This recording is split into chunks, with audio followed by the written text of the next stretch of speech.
Here's to hugging corners, not cutting them. To grinding away, not grinding to a halt.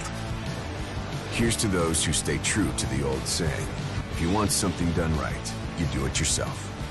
From Tallboy Storage to the latest line of extreme grip hand tools, Craftsman is there when it matters.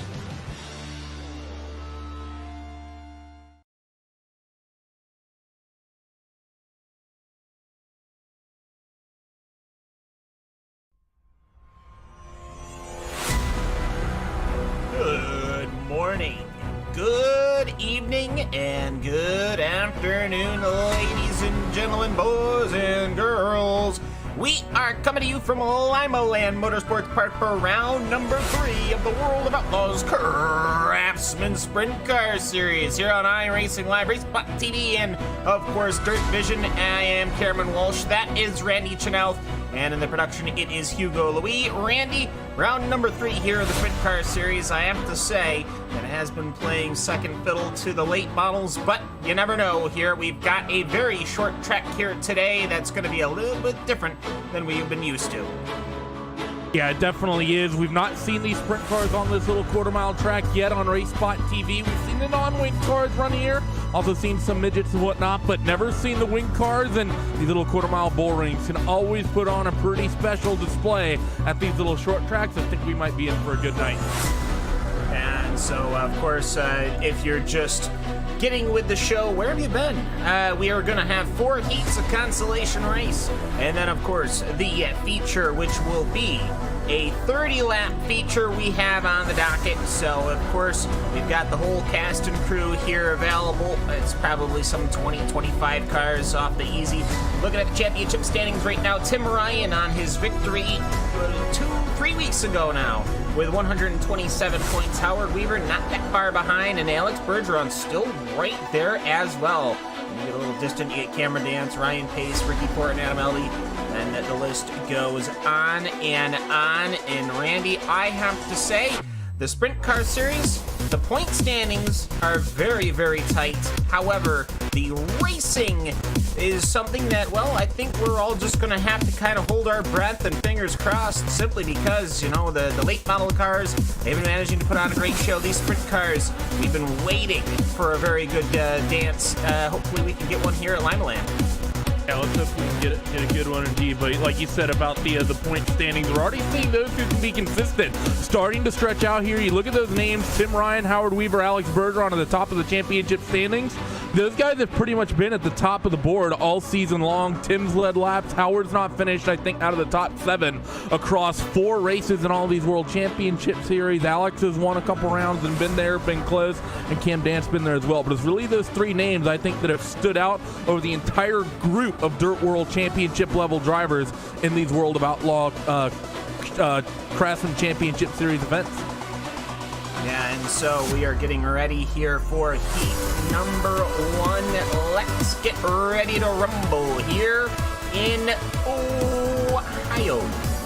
So we've got Alex Bergeron. He's ended up the one taking the qualifying, so he's going to be the one to take heat 1 into the night, as Chris Brenner is going to be his outside. Nick Cooper starting in 3rd. Howard Weaver will be starting in 4th position. And we've got Britton Roxbury, Weston Newell, Bradley Cash, Justin Thomas, and Michael Sheridan. Top 4 goes directly to the feature. The rest are going to have to drive their way in, with the top 4 from that consolation race will then pick up the last 4 positions in the feature event. So, I'll have to say, cars are rolling, Randy. It's been quite a couple of weeks. It's been enough weeks where we could probably reference a 90s pop song, but we will not, because we're better than that, and simply say 9 cars ready to rumble. I'm not sure why you'd want to reference Barbie Girl, Cam. It's beyond me, but these guys get going out, and Alex doing a good job. He's showing very good speed, takes pole here, and be bringing us to the green flag on the point of this first heat race. I think that 12 car, he's going to be in for a very good night. Chris Brenner, Nick Cooper as well, name that we saw run very strong here in the late models a couple of weeks ago. I think that 3rd place starter in this heat race, that 35 machine, could be in for a very good night as well as they head off towards 3 and 4 to get heat 1 started. And the pace truck diving for the first time to the safety of pit lane. It is in the right foot of Alex Bergeron. He lets it go. His 410 wings for car takes the screen here at Limaland Motorsports Park for heat number 1. Down the back straightaway for the first time. Nick Cooper's actually going to lose that third spot. Howard Weaver is wheeling it up on the top. Top side seems strong right now, and he moves himself up into that third position. Now Britton Roxbury, he wants to try to move his way forward, but he has a very, very, let's say, busy triple two car trying to make moves. A little bit of contact with the 35 Nick Cooper. We got one car on its side on the exit of 4. Yeah, and so we've already got one car out, and it is now going to be the retirement of Britton Roxbury, so he's going to have to find his way in. You've got Alex Bergeron. He's got about 3 lengths over Chris Brenner. Chris Brenner's got about 5 over Howard Weaver. We got Nick Cooper as we hit halfway in heat number 1. So Nick Cooper, all he really has to do is just finish the race at this point. He'll get himself a ticket. That's basically the big thing, is a little bit of contact again in the back. Bradley Cash and Weston Newell, they're scrapping it out for that 5th spot, and finishing up there is important for starting positions for the B main a little bit later tonight as they come through. You're going to have 3 laps remaining in this heat race. A couple of these guys trying and failing to run the top. 21 of Michael Sheridan rose the wall. I think he just broke that number 21 machine. He's going to have to pull it off. Rear axle not pointing the correct direction as Alex is getting ready to get the white. He did manage to get into the pit lane correctly, though, so good on him. But yeah, for the number 12 machine, he's getting ready to bring up and capture the checkered flag. Of course, there are points available here in the heats, so good on him. So Alex Bergeron takes heat number 1. Chris Brenner is going to be taking heat number 2, or position number 2. Howard Weaver in 3rd. Nick Cooper in the 4th position. Then we got Bradley Cash, and then it is Newell, Thomas, Sheridan. Roxbury is going to be the retirement. So, we have, as you're getting used to now, 2 tickets. You can count them on 2 fingers. 1, 2. Of any World of Outlaws series event that you want to go to. All you have to do, that's you, the YouTube chat, and you, the YouTube chat alone, has to put exclamation mark WOO, not zeros, the WOO, World of Outlaws, tickets. So it's exclamation mark WOO tickets, and you enter a raffle that we pull just before the feature event, I believe it is, Randy, and you can get yourself a couple of tickets to a race of your choice anywhere that the World of Outlaws are having a show. Yep, we'll pull your name at the end of the night before the feature after the last chance qualifier, but we got our second heat race gritting its way out right now, Tim, and there's a lot of big names in this one, a lot of big names starting outside of that top 4 starting position. Yeah, so we've got Austin Semmelman, Ryan Pace. We'll see what he can do. Tim Ryan is your point leader. He's starting in 3rd. Then you got James Edens, David Heilman, Rusty Kruger, Philip Diaz, Dan Smolders, and then you have Dylan Semmelman. So we managed to have both Semmelmans in one heat. So Pace truck looking one at the point, one at the back. Yeah, right? And so as the Pace truck looks to go past the starter stand one more time, he will pull into the safety of pit lane as Austin Semmelman, he won't hesitate. He lets it go. He sends them sideways as they go into quarter number 1 for heat number 3. And Ryan falling in a little bit of traffic early. Let's see if we'll be able to make that top side hold on. Maybe pick himself up into that second spot. The 44 of Ryan Pace is trying to run that middle groove, but now he's going to slide himself up to that top lane as Austin Selman is left away really early with this race lead. Ryan Pace, Tim Ryan, David Heilman make up your top 4 transferees, but James Edens is trying to make something of this run on the low side. And 1 and 2, can he get the momentum? I don't think that top side has dried out quite enough yet because still a lot of speed to be found up there. The 52 doing a good job holding on and at least keeping the 5 of Heileman honest. Yeah, and I think that James Edens is sort of the one that always tends to go to the inside. He's the one that experiments. He wants to see what he can do. He is closing in on David Heilman. If he's almost going to have to start pressuring Tim Ryan because he needs some safety. Tim Ryan, they have a little bit of a kerfuffle, and Tim Ryan will drop now down to 5th position. So just like that, one little wheel contact, Randy sends him out to 5th position. He's now on the outside looking in. And blink of an eye, that's all it takes sometimes, as the 18 of Austin Selman is pretty much free and clear. 5 machine and David Heilman's got himself up in the second comfortably now. And they're going to be 3 wide for this 3rd spot between Ryan Pace, James Edens, and Tim Ryan. Tim is trying to make something happen up top. That 52 of James Edens running about a lane down is really able to hook it up and is making it work as Austin's getting ready to take the checkered. And Tim wants that 4th spot bad. Yeah, so it is Austin Semmelman taking the first position. They're coming almost 2, almost 3 wide coming off the pit, but it's not going to happen. James Edens is going to be taking position number 4 off of a wheel knock from David Heilman and Ryan Pace. That is going to send the car of Tim Ryan to the consolation. Feast or famine, as it were. But you know what, though? He's going to be starting pretty up front there, Randy, so he should, in theory, have a pretty decent shot at getting into the main now. Yeah, that's definitely the really the big situation here as we're getting ready for our third and final heat race right now. It's Kurt Setter, Neben, Cabre, McKinney, LB, Dance, Tony DeBell, and Dawkins. Yeah, so as the pace truck is on its way, as we have the 3 heats, we're skipping the 4th, as that is just how many we have here today. I believe it's 25 sprint cars on the docket, 410 wing sprint cars ready to rock and roll here. So we need to get ready here. Oh, it's our final heat. We'll have to see how that consolation goes out. That consolation just became a much bigger event when your points champion leader is now going to have to race his way into the show. So Robert Kerstetter, he's going to find his way here on the inside. AJ Nibien on his outside. We got Cabre and McKinney. Your final 2 there behind through 3rd and 4th. Robert Kerstetter will do the same that all the other leaders did. He'll let it go early, but he's not going to have it easy because AJ Nibien is trying hard on the inside. Robert Kerstetter is going to hop up to the top side. He'll pick it up. Will Neben trying to work that middle groove. Cabre up top trying to make something happen as well. As we got a whoop car halfway around down the front straightaway. And so AJ Nibben, he's been trying that inside line, but he's been slowly working his way up. Where's one car in the wall? That's Cameron Dance. He's going to now drop himself to the final position as Toby DeBeal gets shot up to the top, as there goes Cameron Dance to the inside. So there you go, a couple of training positions in the back. But you know what, though? For Adam Elby, he's the one that is in that 4th position. It's Matthew McKinney who's on the outside looking in. That's really the big thing right now, and he's very, very close. He's got a couple cars just out in front of him that are racing side by side of Chase Cabre and Adam Elby. He needs to try to take advantage of these two, really duking it out, maybe force a mistake from one of these guys. The 4 machine up top is going to try to hook something up, and he's going to be able to get away from that number 17 car, 74 of Elby as well. Now comfortably in that 4 spot. McKinney still just cruising behind, not quite able to make something of this just yet.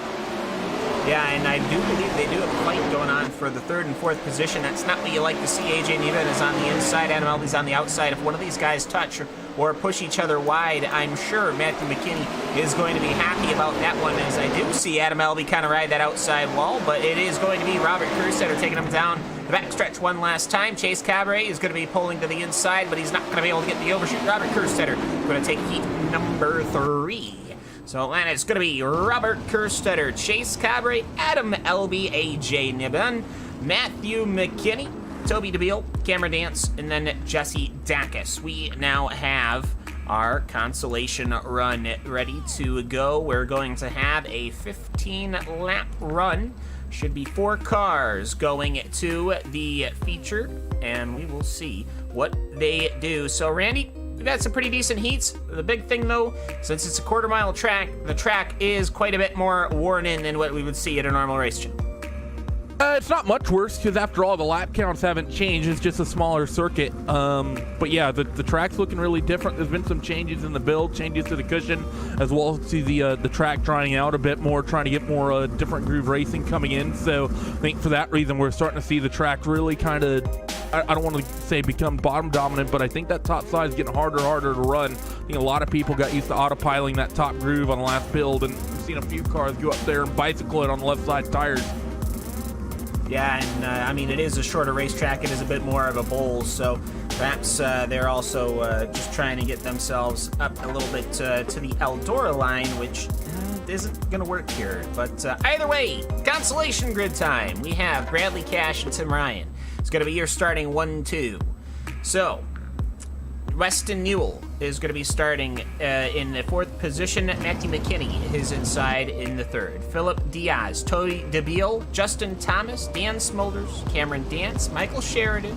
We got Rusty Kruger, Jesse Dacus, Britton Roxbury, And then Dylan Semmelman is going to be the one rounding out your top 14. Just getting word from the iRacing control. Top 8 are going to be the ones that transfer to the feature top 8. So that means that 8th and 9th position, Randy, are going to be the ones that are fighting for that position as the pace truck comes to pull into pit lane to start the consolation. Bradley Cash getting ready to rock and roll. He lets it go. We now have 15 laps on the docket. Top 8 go. And they head down the back straight for the first time. Bradley Cash able to stretch away early. The 98 of Tim Ryan, though, going to try to hook up the top. Already see people trying different grooves. Cars on the bottom, cars in the middle, cars up against the wall as well. Tim Ryan, that Evolution Racing team number 98, is doing a good job up top to really keep that 28 machine of Bradley Cash honest. Bradley gets a little tight in the middle at 3 and 4. That allows the 98 to pull alongside, and Tim Ryan has moved into your race lead down the back straightaway, running up against the cushion. Yeah, Cam Dance did end up getting a good shove into that outside wall. He spun. He just got that thing around. He's almost in front of the leaders here as Cam Dance now parking it into the outside wall. Is he going to come down in front of the leaders? He'll have to pull that car up, and he does just that. He hits Tim Ryan, and there goes Cameron Dance sitting in the outside wall. But either way, Cameron Dance getting absolutely thrown around there, and I think everybody took a bite out of that one. Yeah, not a great situation whatsoever, but I think everyone somehow just got a glancing blow off of that. As the 98 of Tim Ryan still out in the race lead. Bradley Cash second, Diaz third. McKinney rounds out your top 4. Scrap for your last transfer spot is heating up. That's going to be the 10 car of Rusty Kruger, who held on to it at the start of the last lap, and he still has it for now. But he has the 75 of Jesse Dawkins, as well as I believe that's Dan Smolders in the 211 right with him as well. 3 cars all scrapping for 7th, 8th, 9th, and there's a couple cars 10th and 11th behind as well. So the bubble spot is very, very tight, and I think that was the 75 of Dawkins having a slight mistake on the bottom, and now someone else is on the wall up top. I'm not sure whom that one is, but maybe Toby DeBeal or Britton Roxbury, I think it was, as the retirements are coming in. But you know what? Tim Ryan, however, is the one hovering that top high side wall. He's seeing what he can. He hasn't really experimented on his own here to go down to the dock side, but as we close in on 4 to go, the battle for second position is getting tight and hardy. It's Matthew McKinney and Bradley Cash right now. That 8th position is your transfer spot. That's Rusty Kruger and Dylan Semmelman. Dylan having worked his way through the field as one car goes to the wall. It's Dan Smolders. That opens up another spot for the transfer, Randy. Yeah, that was that 2-letter Dan Smolders making a big mistake up on the top side here in the closing laps of this B main. Tim Ryan still holding honest up top. The 51 of Matt McKinney, I think, made a mistake in 1 and 2. Luckily for him, he had a nice little buffer back to that 3rd spot, so he'll be able to hold on to it, but still have Cash and Diaz trying to make things happen on that middle groove, and I think they're starting to move up a little bit. Yeah, so it is going to be Tim Ryan, easy peasy. He's got himself that jump after that big scare with Cameron Dance coming ahead of him as the white flag comes out here in the consolation. Again, top 8 are going to be coming out here to the train main, as it will be Tim Ryan. He will take the checkered flag. Then it's going to go back further. So we'll see here. No challenge then for the position 8 because they had separated themselves. That means that Justin Thomas is going to be your final transfer position. A couple seconds behind is going to be Jesse Dacus. So taking a look at the results here for your consolation. It is Tim Ryan, Matthew McKinney, Philip Diaz, Bradley Cash, and then Weston Newell, Rusty Kruger, Dylan Semmelman, and then Justin Thomas. Those are the ones that transfer. The guys that have to pack it up to the trailers and head on home is Jesse Dacus, Michael Sheridan, Dan Smolders, Britton Roxbury, Toby DeBeal, and Cameron Dance. So, since we don't have that 4th heat, a little bit of less time. So, you know what? While they warm these things up, everyone gets used to the track, we're going to take a quick ad break. We're going to come back, and we're going to pull a name out of a proverbial hat. So, those tickets in here, exclamation mark, WOO, tickets.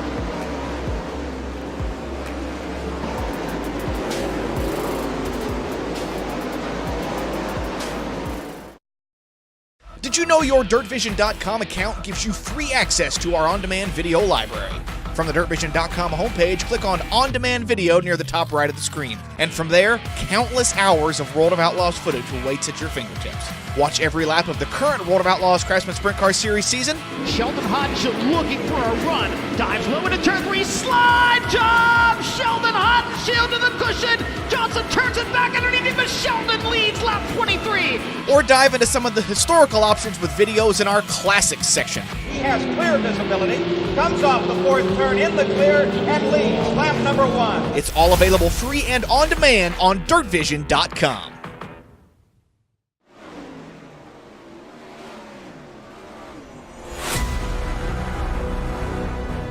410 winged sprint cars all around the Limaland Motorsports Park as the warm-up session is almost complete. Yes, we have our feature field here ready to do the dance. 20 machines are ready to rock and roll here at Limaland Motorsports Park. But Randy, before we do that, of course, you're watching here on iRacing Live Race TV and DirtVision.com. Randy, we've got a name to pull out of the hat because somebody is going to get 2 tickets to the World of Outlaws race of their choosing for the 2018 season. That we do, and before we start gridding this A main, I'm going to roll it right now. The winner is going to be Tron 3K Gaming. Thank you. I will get a hold of you at the end of the broadcast. Be sure to stick around. Do not leave so I can get a hold of you and get some contact information. We've had that happen last week.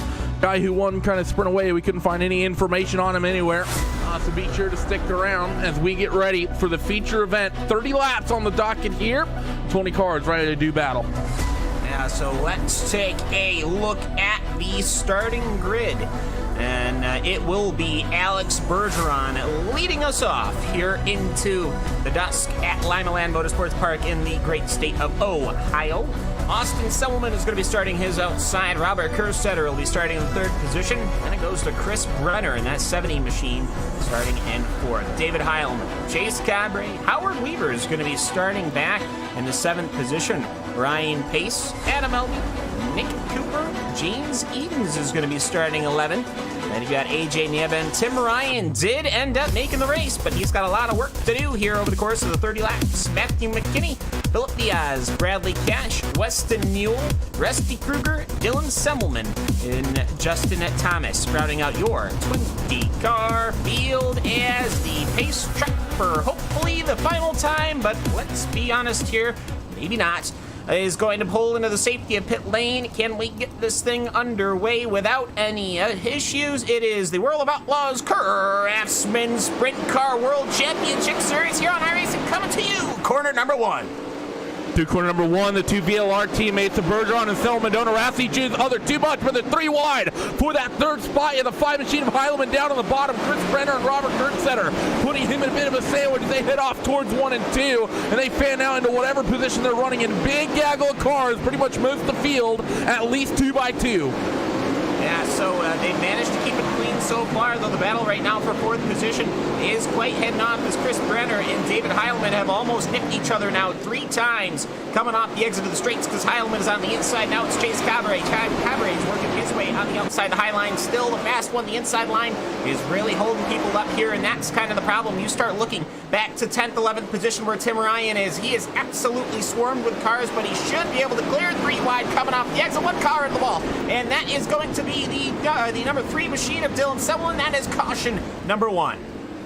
First caution of the night, and honestly, in a big gaggle of cars like this, 3 wide, always going to be a bit of a risk. Dylan had 1 car check up in front of him. You know what? That wasn't even Dylan's doing. He was sort of just wrong place, wrong time. It was the 17 and the 27 got into one another. Just really the product of very, very tight racing. They were nearly 4 wide coming off of corner number 4, and they pretty much just ran themselves out of room.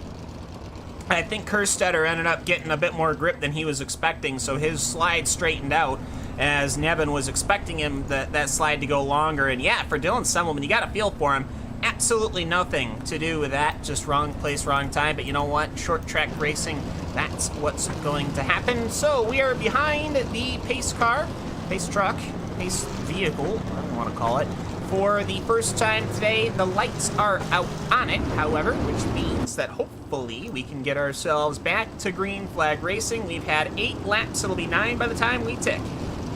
Coming to the green flag. So, base truck pulling in as Alex Bergeron. There we go. We get the green flag from the starter. Alex Bergeron lets it go. 410 sprint cars at it again, and the fields are tightened up.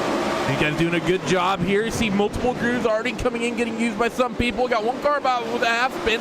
44 of Ryan Pace. That was right in front of Phil Diaz. A couple other light contacts in the back as well. 10 Machine of Rusty Kruger got a little bit of a piece of it, but out in front, it's all pretty much single file and pretty much clear. As Alex Bergeron pretty much running away with the field. In 2 laps, he's opened up 0.6 of a second. Actually, north of 0.6 of a second on Austin Selman, David Heilemann. A further 0.6 back. You see him running the bottom while his 2 teammates in front of him are up against the cushion, and behind people running a variety of lines as well. The 70 car, Chris Brenner's running up top, as well as Cabre, Elby, and Howard Weaver. They've all pretty much single filed out. Howard's trying to make that middle work. Yeah, we got lap traffic, Robert Kerstetter, number 19 machine, as Alex Bergeron has had to work his way around, and there's nothing more difficult than being a lapped car, as these machines need to be driven to the absolute edge, and it's really hard to drive it to the absolute edge and politely let everyone by, but you know what, Robert Kerstetter is getting it done, and he's letting everybody by, so that's good as Heilman goes to the high side. Problem, I think, Randy, is when you start getting to these cars that are running the middle side, you know, the James Eads and Tim Ryans, that might start bounding everybody up. Yeah, it's one of those things, I don't know if they don't have the cars set up properly for it. Maybe they don't feel comfortable running the top, but seems like those guys running the middle can't quite get the bite off the corner. Same issue for those guys running down low. Maybe need to tighten the cars up in the future trying to do that, but still a lot of speed to be found up top, it seems like, and that's where guys have sort of slowly started funneling out. James Eaton's still running the middle. He's doing good times, but it seems like it's difficult to get around people that way. The 98 of Tim Ryan is now checked into the back of that 52 of James Eaton, so that's Tim moving up from 13th, what will be the battle for 8th place, and he's still dealing with that 35 of Nick Cooper as well. Alex Bergeron, meanwhile, he has got a gargantuan lead, 2.2 seconds. And since this is only a quarter mile as we hit past halfway, we've got 10 laps to go. Bergeron is in lap traffic earnestly, as we have finally had a good long green flag run. It is Austin Sumlin, David Heilemann, Brenner, Cabre, Albie, Weaver, Kerstetter, Edens, and Ryan. And I think somebody was in there I missed, but either way, as Kerstetter is actually that lap car, everyone's going on by. But looks to be, Randy, like we finally got one as Adam Elby. He ends up hitting the outside wall. That means Howard Weaver in that 07 machine is going to be challenging for 6th position. You know Howard is going to want to move up there, but I think Howard's going to be smart with this. Howard, he doesn't have the greatest confidence in the sprint car. Then himself, the 74, Belby up top gets loose. He spins it around all by himself. He parks it in front of traffic, and you know what? He actually smart. I don't think he needed to do that. He took the car off the racetrack, but I think he just wanted to ensure he got out of the way. That's basically just a risk at himself. Well, let's say that just works against himself. So shout outs to that 74 for just pulling it off the track. I don't think he needed to in that situation, but wanted to make sure he didn't hold up anyone else, it seemed like, as we're going to get set for a very late race restart here. Yeah, I'm almost wondering if he had broken the rear axle. No, he literally didn't touch anything going around. So either way, you saw him get in the wall the previous lap. He may have broken something then. Yeah, maybe that's why he spun out. But either way, we are going to a single file restart. So this is going to be a single file restart to settle it. Alex Bergeron, he was clear of everybody. He was in lapped traffic. So we'll see. Will Ryan Pace or Austin Semmelman be able... Well, will actually be Austin Semmelman. Ryan Pace is lap traffic. They got to do a wave by. But David Heilemann, and then you've got Chris Brenner. Here we go. Pace truck pulls in. Alex Bergeron getting ready to rock and roll. He lets it go on the high side. Everyone following nice and clean. We are green for the final 4 laps here at Limaland. Everyone going right up to the top side. He's starting to see a fight in the mid-pack there. The 44 car is there. That car is a lot down. Howard Weaver is in the midst of this. He's trying to deal with that 4 machine of Chase Cabre. Also, James Eaton out behind. They're inside the last handful of laps to go. And Bergeron has already scampered away with the race lead once again. So, as we're closing in here on 3 to go, it is just an Alex Bergeron show. He is obviously all set up. The weather, the temperature, however it is, he has gotten that thing completely dialed into the high side as he's now going to be picking up 2 to go. As it's Austin Selman in your 2nd position, and it's Heilmann and Brenner. Everyone's staying comfortable. Eaton's been trying that inside line on Howard Weaver, but it just ain't coming to him. As Alex Bergeron will pick up the white flag, and it will be easy going. We finally had a good one, ladies and gentlemen, boys and girls, for the World of Outlaws Craftsman Sprint Car Series. Victory goes the number 12 of Alex Bergeron. What a run for Alex. I think he's our first real repeat winner across the 2 series, and you know, he came in, I think, to these championships the strongest driver on dirt. He's just gone back-to-back. He won here in the late models just a few weeks ago, and he pretty much dominated here tonight. There was no one close to that 12 car all evening. He was quickest in qualifying, unchallenged in his heat race, and Austin Selman and the rest of the field had nothing for him tonight. No, and you know what, though, and this is probably my favorite thing to say, we didn't have the cautions where we constantly had to challenge his ability to do restarts, and you know what? We had a good couple of green flag runs. We only had, what, 2 cautions? Not a bad day, I have to say, Randy. This has been a fantastic race, and you know what? I think out of everybody here, Alex Bergeron's probably going to be the one happy about that when he was able to flex his muscle, really show people, hey, you better be worried because I am quite the quick driver. I'm gonna flex the Canadian muscles there as Alex. He's gonna do his traditional backwards victory last. Is a little bit of a wheelie. You don't want to be doing that in a sprint car, especially when you got the stagger on the right rear, because that'll drive you straight into the wall when you get on the gas going that direction. Maybe what he's trying to do is climb the fence like, you know, drivers do after they win. You know how they climb the Helio? chain link fence? Yeah. As either way, the results on your screen right now. It's Alex Bergeron, your victor. Austin Selman in the 2nd position. In 3rd, it's David Heilman. So it's a Team VLR 1, 2, 3. Not a bad day. Chris Brenner is going to be finishing in the 4th position. Chase Cabaret. Then it goes to Howard Weaver, James Edens, and Tim Ryan, your championship point leader. He went from 13th to 8th. Matthew McKinney goes to 9th. Rusty Kruger, and 10th. Nick Cooper, and 11th. Philip Diaz will finish in the 11th position. Bradley Cash will come home in, Philip Diaz will come home in 12th. Bradley Cash will come home in 13th. AJ Nevin in the 14th position. And you've got Ryan Pace, Justin Thomas, Weston Newell, Robert Kerstetter, Adam Elvey, Dylan Semmelman, and that is your 20-car field as they finished here at Limaland Motorsports Park for round number 3. The World of Outlaws Craftsman Sprint Car Championship Series. Randy, very, very pleased with this one. We're going to take a quick break. We'll be right back to interview our winning drivers. Courage at the mile. What part did courage play in this victory? Kinzer going into the corner, trying to get by Dale Waxaw, makes contact. Hell of a lot, I'll tell you that right there. So many times, everybody had lost track. Look at how it shot up on the center track. Tell you what, that was some close races at a high speed. The World of Outlaws create memories for fans every night. Now share your favorite Outlaw moment on social media. Whether it was 1978, 1998, or 2018, we want to know, what's your Outlaw moment? Did you sneak into a victory lane picture? Get whiplash driving past a parking lot full of crews at work? Or maybe you simply got to meet your favorite driver in the pits after the races.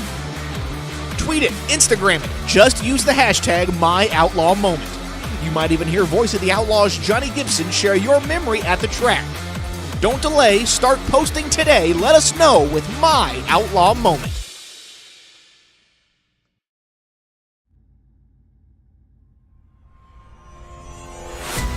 Welcome back, iRacing Live, Race Spot TV, Dirt Vision.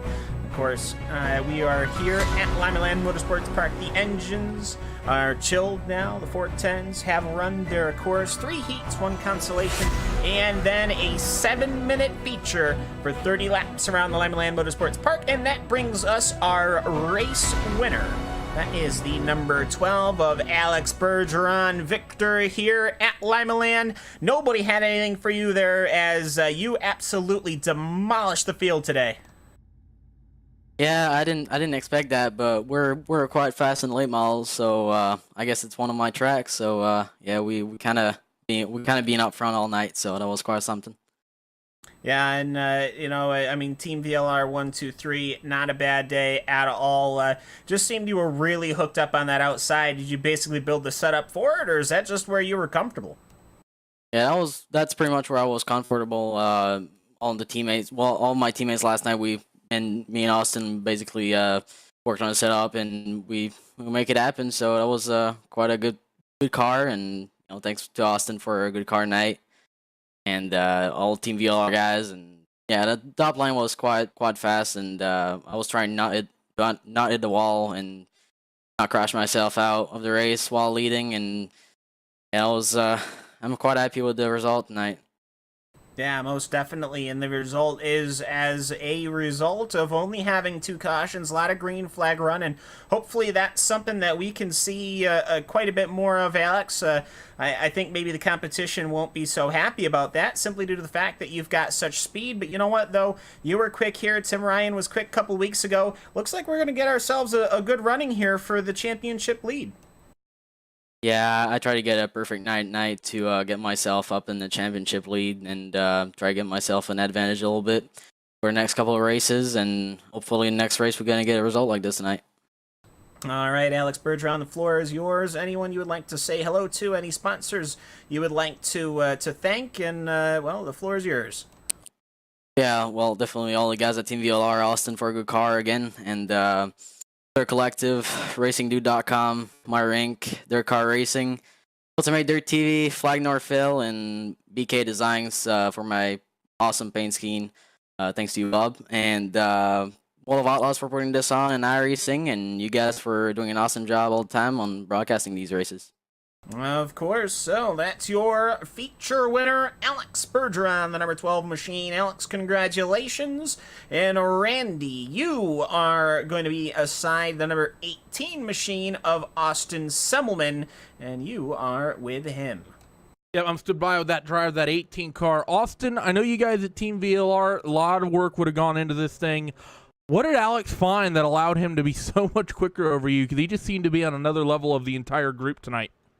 Yeah, it's funny you said that. I made a gear. The gear is what it was. I went to a different gear for the heat race, and it was really fast.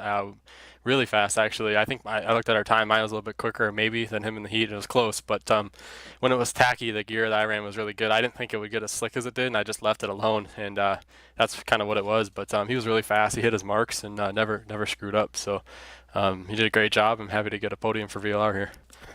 Now, this track seemed really racy tonight. We know that there's been some changes to the dirt. The model with the new update seems to really help the multi-groove racing, especially on the short track like this here at Limaland, which I know traditionally a lot of the drivers didn't like on the last build. Yeah, to be honest with you, I haven't really run any races. I mean, I think I've run one or two leagues since the update even, and not many like hosted races, so I wasn't sure what to expect. I just kind of went with it, and the top was really hard to run. It was treacherous up there. I almost wrecked 5 times in the last 5 laps, so I wasn't very good there, but I'm happy to still get a decent finish. Sprint car capital of the world in a couple weeks. That was honestly the best track in terms of racing that we saw on the last build. I think it's probably going to be improved with what we have here. Think we're going to see a good show? I mean, yeah, if we can run as well, I think everybody did a great job tonight. If we can do as good as we did at Limaland tonight, I mean, it should be amazing at Knoxville. So everybody did a good job, and looking forward to it. Thanks for joining us, Austin. Congratulations on finally finishing up near the front where you want to be. It's been kind of a rough first opening couple rounds of both championships for you. Who gets it done for you guys at VLR? New sponsor on board, Grandstand Video. Shout out to him. Everybody go like his page on Facebook. They do videos for racing across the Midwest. Thank you for him for being on the car, and Team VLR, Matt Hill, Dirt Division, everybody over there. So hopefully we can keep it going here. There he is, Austin Selman, second place finisher tonight for Team VLR.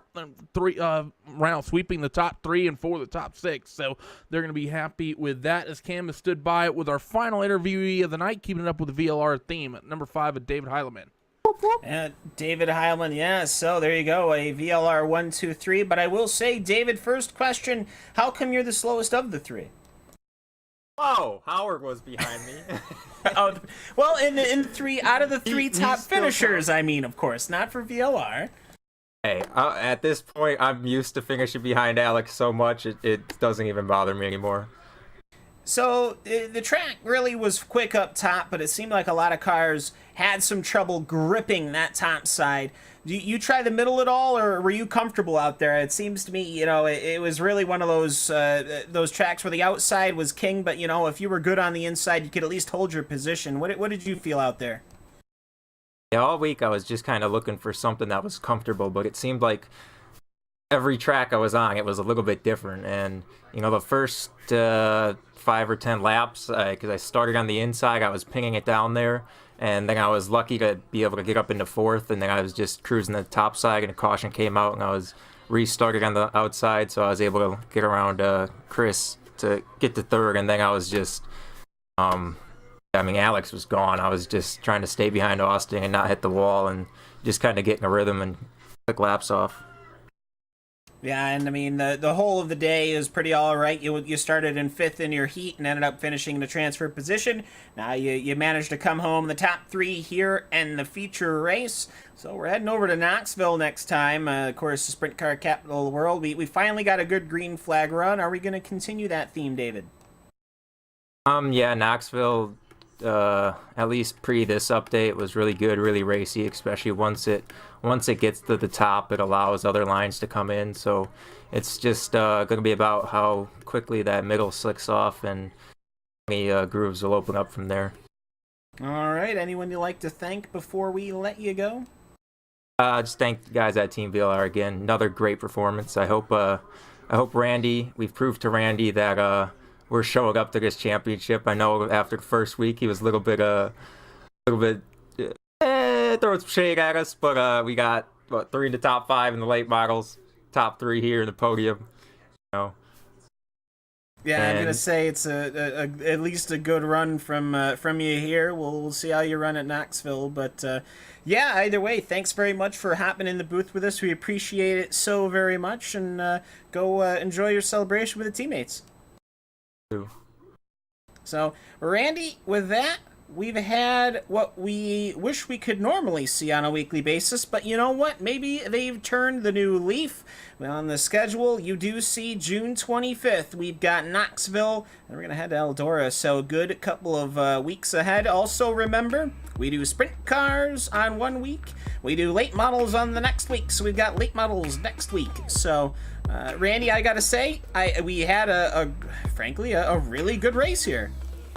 Yeah, tonight they put on a really good show tonight. I'm really, really impressed, and I think we're going to be seeing that from the late models as well. The track improvements that the guys at iRacing made seem to have really, really helped. The fact that we saw a couple different lines come in and be viable here tonight. It's a high bank quarter mile, and you're always going to see the upper line really in these sorts of tracks really be strong. It's the way it is in real life as well. Anyone who's been to a little bull ring like that should know that, especially for open wheel cars. But we're going to Eldora in a week's time for those super late model series. I think those guys are going to put on a fantastic show at Eldora. Yeah, Eldora, of course, you would normally think of perhaps, of course, those wing sprint cars, those trucks, but those late models always put on a show, and you can find it on next Monday at 9 o'clock. And Hugo, let's cue the music and start heading on out. So, for myself, Cam Welch, for Randy Chenell, for Hugo Louis, for all of the workers, of course, that do all the development and all the overlays and all that work, we, of course, tip our hat and thank you very much. And, of course, we will catch you all next time, wherever that may be. Of course, you're watching iRacing Live, Race Spot TV, and Dirt Vision. Of course, thanks especially to you guys, the fans. We'll see you all in 1 week's time. I'm Cameron Walsh for the World of Outlaws Craftsman Sprint Car Championship Series, signing off from Limaland. Congratulations to Alex Bergeron and Team VLR. We'll see you all in 1 week's time.